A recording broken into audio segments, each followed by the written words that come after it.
Welcome to the deep dive. Today, we're taking a really close look at what makes English sound fluent.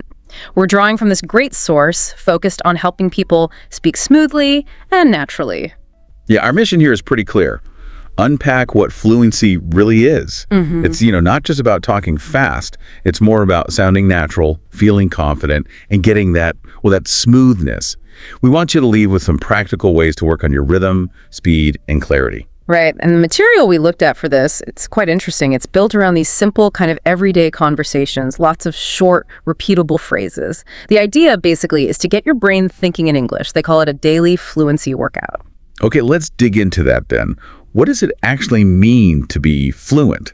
When we use that word, what are we really aiming for? Well, what's fascinating right off the bat is how this source defines it. It says fluency isn't really about speed, not primarily anyway. It's explicitly about smooth speech.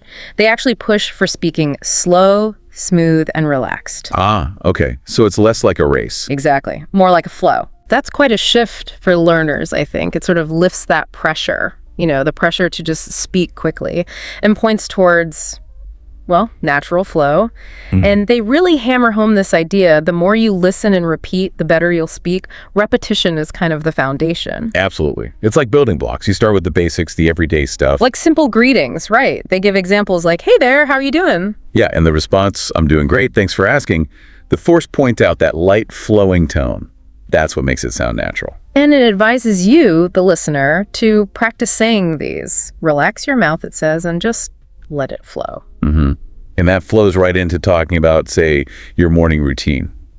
Conversations like, I wake up around 7 every day. Or asking, do you eat breakfast right away? Right. Simple things. But they're called everyday topics to practice fluency.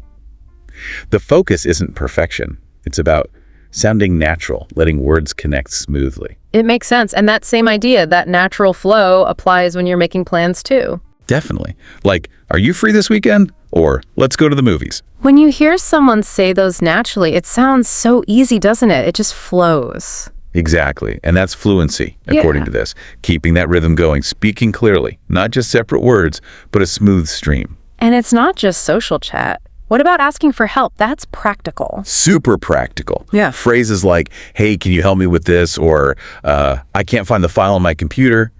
Very common stuff. And practicing those makes you sound, friendly and natural. It boosts fluency because you feel more comfortable in those situations. And then you can add layers. Think about describing a place. Okay, like? Like, the cafe near my house is really nice. And then adding details. It's cozy with soft lights and music. Ah, I see. So those details help build the sentence flow. Precisely. Using small details makes speech smoother. And they also mention adding feeling to your voice. That feeling part seems important, like when you talk about your weekend. Yes. Perfect example. Telling a story like, I went to the beach with some friends. Or describing the perfect weather. That's great practice. And the advice is to speak like you're actually telling a friend, using natural pauses and things. Exactly. Make it sound real, not rehearsed. And part of making it real is showing emotion, right? Using expressions for feelings. Definitely. Things like, I'm so excited about the concert, or maybe I'm nervous but ready.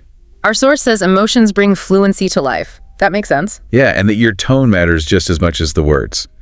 It's the whole delivery. Okay, so moving into maybe quicker real-world stuff, daily choices. Right, like should we eat out or cook at home? Or deciding pizza or something else.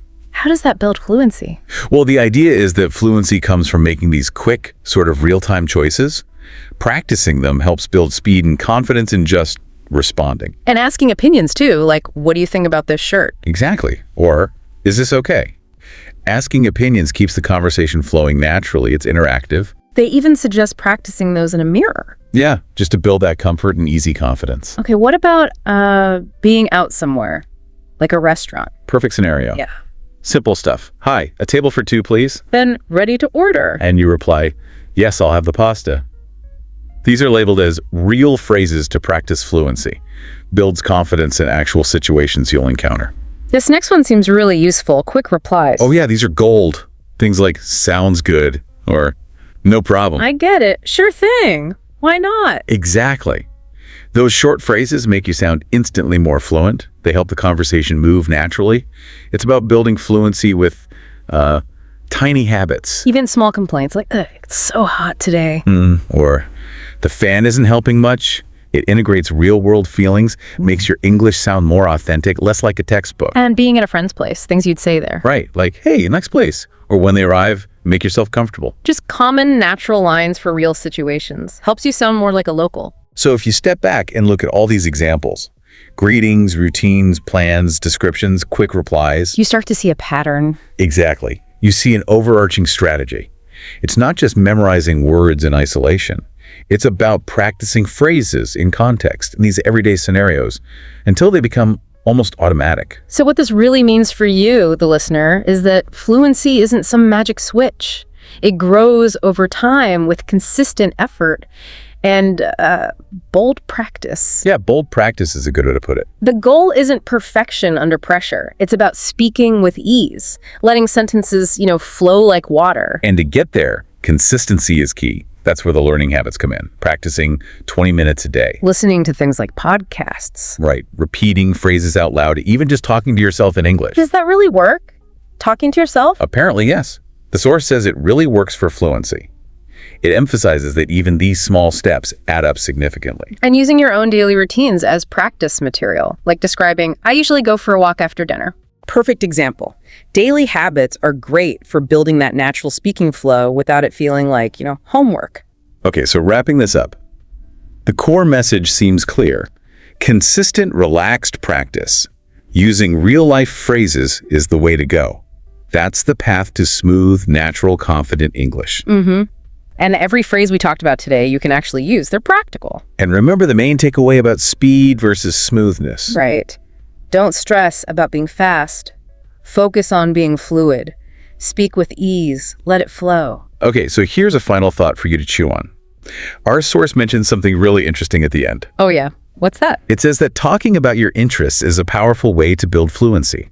Because, well, it's just easier to talk about things you genuinely care about. Ah, that makes total sense. Passion fuels expression. Exactly. Choosing topics you actually enjoy for practice can make the whole process faster and, frankly, more fun. So the question for you is, right, as you continue on your fluency journey, think about this. Beyond the everyday stuff we covered, what specific interests or passions do you have? How can you intentionally weave those into your English practice? Turning it from a task into something genuinely enjoyable, a way to effortlessly express who you are, something to think about.